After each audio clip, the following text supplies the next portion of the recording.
Today's Sports Med Minute is with Dr. Eve Ryder, a physician with Bayview Obstetrics and Gynecology. Welcome, Dr. Ryder. Could you tell us briefly about your practice? I'm an OBGYN in Petoskey. We have a 5-physician group.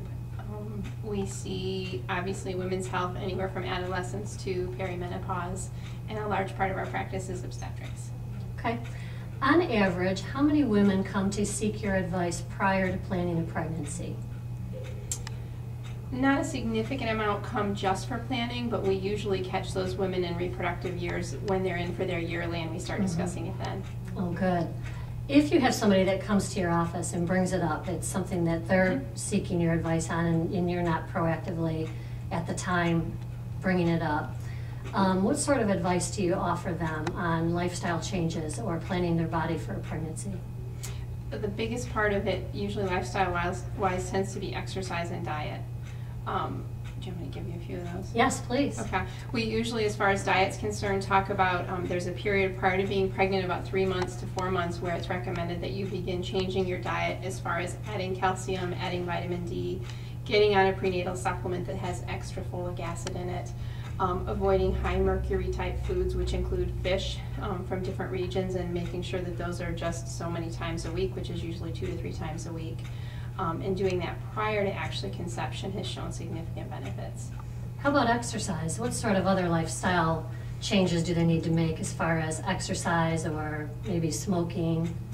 It's really important, and I usually try and encourage women that they will have significant less pain the healthier they are and the stronger they are prior to getting pregnant. And they can't begin an exercise program when they start their pregnancy. It's really important to start it 3 to 4 months ahead of time. So what would they do differently if they were pregnant and wanted to start exercise? Or what certain guidelines, once they're pregnant, do they need to follow as far as heart rate, fluid during exercise, those types of things? For some women, it's not, exercise is also weight management and trying to get to a certain point prior to getting pregnant to help their fertility odds and to help their pregnancy outcome. For other women, it's just staying in shape or getting in better shape, and usually trying to strengthen core and trying to strengthen the back are large parts of preventing injury and preventing pain that we see often in pregnancy. Which was my next question. What are some of the common pregnancy complaints that you hear in the office? Back pain, and back pain. And how do you typically treat that? I don't have a lot of options in my armamentarium. We can encourage them to support types that they can use for their abdomen. We can encourage them to better shoes and posture, but a large part of it's physical therapy. Oh, excellent. How about after they have the baby, whether it's vaginal or cesarean? Are there certain conditions that you might see? I don't want to really call them complications, but maybe some common problems that women might have postpartum that you refer to physical therapy? Still back pain. Obviously SI joint or mobilities or hypermobilities is a large part of it.